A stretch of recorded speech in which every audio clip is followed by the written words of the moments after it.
Welcome to Sweet Life Beat Life. We hope this video helps. You already have WP and AMP installed. Now act.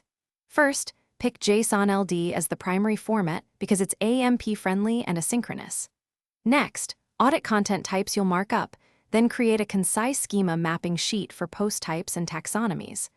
Once done, install or enable a lightweight schema plugin or prepare a child theme functions file for site-wide JSON LD injection. Make sure your plugin supports context and type overrides so you can adapt schema per template. Now implement schema into templates and endpoints. For single posts, inject a JSON LD block using theme hooks or a plugin filter that pulls dynamic values: title, author, publish date, featured image, and canonical. For archives, generate aggregated item list markup. Once you programmatically populate fields, test with structured data tools and AMP validator.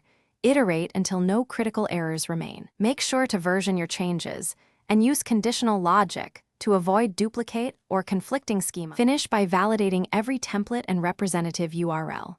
You'll run AMP validation, rich results tests, and then submit updated sitemaps to Search Console to accelerate reindexing.